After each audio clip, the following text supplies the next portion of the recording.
இருந்து அன்றைக்கு நான் ஃபோன் பண்ணேன். அவர் ஊரில் இல்லைன்னு சொன்னாங்க. ஊரில் இல்லாதனால வரல. நான் கூட இப்போ 4ஆம் தேதி மனு தாக்கல் பண்ண வேண்டியிருக்கிறது. 4ஆம் தேதி பிரதமர் வருகிறார்கள். நான் அங்கே இருக்க வேண்டுமா அல்லது மனு தாக்கல் செய்யணுமாங்கிறது கேட்டுக்கிட்டு அது மாதிரி உள்ள சூழ்நிலையில் இருக்கும். இன்று மாலையில் திமுக மீது குற்றப்பத்திரிகை தாக்கல் செய்கிறேன். பாரதிய ஜனதா கட்சி இன்று மாலை பீஸ் கோயில் தலைமையிலே ஒரு பெரிய குற்றப்பத்திரிகை நாங்கள் தாக்கல் செய்கிறோம். என்ன குற்றப்பத்திரிகை அப்படின்னாக்க, இந்த 5 ஆண்டுகளிலும் சொன்ன தேர்தல் வாக்குறுதி எதையும் செய்யலை. அதுக்கு பதிலாக சட்டம் ஒழுங்காக சரியாக செய்யலை. எங்கு பார்த்தாலும் கஞ்சா, போதைப் பொருட்கள் எல்லா இடங்களிலும். இன்றைக்கி காலையில் கூட ஆஸ்பத்திரியில் 10 வயசுக்கு போட வேண்டிய ஊசியை 4 வயசுக்கு போட்டு அந்த இறந்துருக்காங்க. சென்னையில் 10 வயசு குழந்தைக்கு போட வேண்டிய ஊசியை 4 வயசுக்கு போட்டால் அவனுடைய என்ன உடம்பு எப்படி தாங்கும்? போலீஸ் அடித்து துரத்துறாங்க. பத்திரிகை சுதந்திரம் இல்லை. இந்த நாட்டில் முதலமைச்சரை பற்றி பேசினா உடனே கைது செய்கிறாங்க. ஆனால் மோடியை பற்றி பேசினா கொலை செய்வன் கூட சொன்னாங்க. பாரத மோடியை இன்னைக்கு உலக அரங்கில் இன்னைக்கு ஈரான் வழியாக எந்த கப்பலும் போக முடியாமல் எந்த விமானமும் பறக்க முடியாது. ஆனால் இவ்வளவு மோசமான சூழ்நிலையில் ஈரான் நாட்டு மேலே ஒரு விமானம் பறந்து போகுது.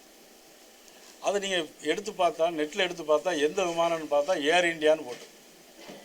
உலகமே இன்றைக்கி அக்கப்போரில் இருக்குது. தமிழ்நாடு பெரிய அக்கப்போரில் சிக்கி தவிக்குது திமுக அரசாங்கத்தில். ஆனால் உலகத்தில் நடந்த போரில் ஈரான் நாட்டு மீது ஒரு விமானம் பறக்குது. எந்த விமானம் பார்த்தா ஏர் இண்டியா. இன்றைக்கி எல்லா இடங்களுக்கும் இன்றைக்கி கப்பல் வருது அந்த வளைகுடா வழியாக. அப்பேற்பட்ட தலைவர் மோடி, நம்ம நாட்டுடைய தலைவர், நம்ம நாட்டுடைய பிரதமர், அவரை கொலை செஞ்சுட்டு ஒரு திமுககாரன் பேசியிருக்கிறாங்க. நடவடிக்கை இல்லை. ஆனால் பத்திரிகை சுதந்திரம் எங்கே இல்லை?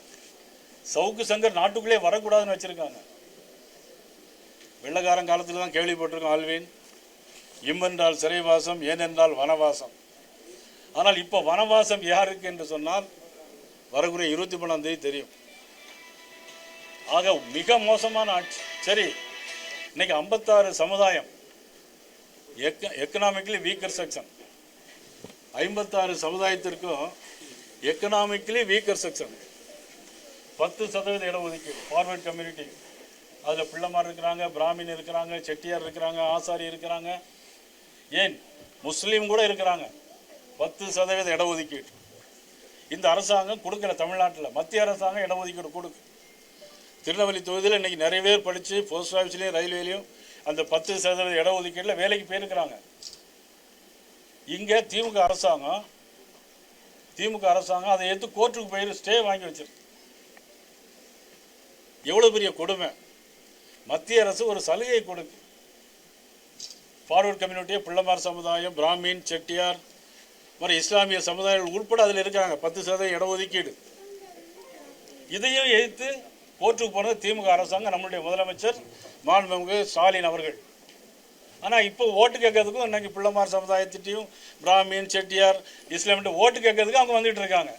இதை பார்த்துட்டு எப்படி ஓட்டு போடுவாங்க அவங்க?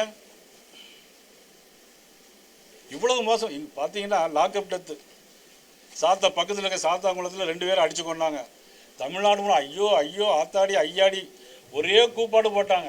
இன்னைக்கு 32 லாக்அப் டெத் மரணம். சிவகங்கையில் ஒரு போலீஸ் அதிகாரி, முதலமைச்சருக்கு வேண்டிய போலீஸ் அதிகாரி சொன்னதுனால அடித்து கொண்டுட்டாங்க.